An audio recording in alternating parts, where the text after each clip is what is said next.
నమస్కారం. రుద్రా న్యూస్కు స్వాగతం. అంతర్జాతీయ మాదక ద్రవ్యాల దుర్వినియోగం, అక్రమ రవాణా వ్యతిరేక దినోత్సవం సందర్భంగా సిద్దిపేట జిల్లా హుస్నాబాద్ పట్టణంలో బుధవారం రోజున పోలీస్ శాఖ ఆధ్వర్యంలో విద్యార్థులతో కలిసి అవగాహన ర్యాలీ నిర్వహించారు. పట్టణంలోని అంబేద్కర్ చౌరస్తా వరకు ర్యాలీగా తరలి వెళ్లి విద్యార్థులు ఆటో డ్రైవర్లతో ప్రతిజ్ఞ చేయించారు.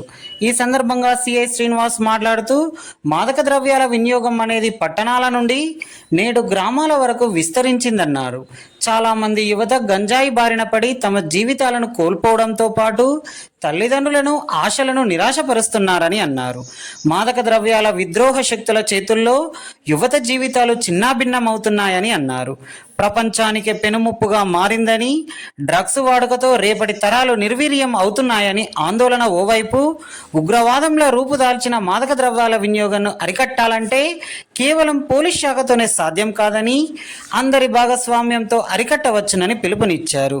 మాదక ద్రవ్యాల సరఫరా గురించి ఏదైనా సమాచారం తెలిస్తే వెంటనే పోలీసులకు సమాచారం అందించి సహకరించాలని కోరారు.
టీవీలా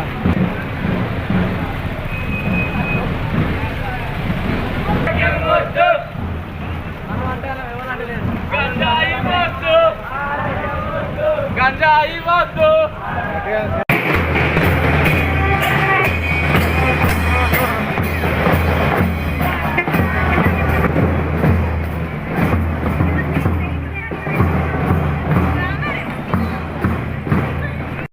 సమాజం నాశనానికి దారితీస్తే కనుక కొంచెం గమనించి మీ తోటి వాళ్ళకు కూడా కొంచెం అవగాహన కలిగి ఇలాంటి ఏమన్నా ఇన్నోవేట్ గంజాయి పలానోడు గంజాయి అవుతాడు, సిగరెట్ అవుతాడు, ఏదైనా డౌట్ వస్తుంది వాళ్ళ మీద అంటే డ్రగ్స్ బారిన పడకుండా కృషి చేస్తానని, డ్రగ్స్ అమ్మకం కొనుగోలు చేసే వ్యక్తుల సమాచారం, డ్రగ్స్ రహిత జీవన శైలిని అనుసరిస్తానని లక్ష్యంగా సాగుతున్న తెలంగాణ ప్రభుత్వ సంఘం. మంది యువత చాలా మంది ఈ గంజాయి బారిన పడి తమ జీవితాలను కోల్పోతున్నారు. దాంతోపాటు వాళ్ళపై ఆశలు పెట్టిన వాళ్ళ తల్లిదండ్రులను కూడా నిరాశకు గురి చేస్తున్నారు. ఈరోజు ఈ ప్రెస్లో మీకు అంటే దీని యొక్క పర్పస్ అనేది అర్థమైంది కదా. ఇది డ్రగ్స్ నిర్మూలన అనేది ఒక పోలీస్ వారు, ఎక్సైజ్ వారు, లేకపోతే కొంత ప్రభుత్వాధికారుల చేతనే మాత్రమే కాదు, మనందరం కలిసికట్టుగా ఇన్వాల్వ్ అయితేనే మనం డ్రగ్స్ పూర్తిగా నిర్మూలించగలుగుతాం. కాబట్టి ప్రతి ఒక్కరూ డ్రగ్స్ గంజాయి సంబంధించిన ఏదైనా సమాచారం ఉన్నప్పటికీ, ఏదైనా ఇంకా ఇతర ఇన్ఫర్మేషన్ ఉంటే ఖచ్చితంగా మీరు బాధ్యతగా పోలీస్ వారికి కానీ, ఎక్సైజ్ శాఖ వారికి కానీ, సంబంధిత అధికారులకు తెలియజేయాలి. మీ సహకారం లేకుండా మేము ఏది కూడా సంపూర్ణంగా అచీవ్ చేయలేము. సో మీ కోఆపరేషన్ అవసరం కాబట్టి మీ అందరినీ భాగస్వాములు చేస్తూ ఈ ప్రోగ్రామ్ కండక్ట్ చేయడం జరిగింది.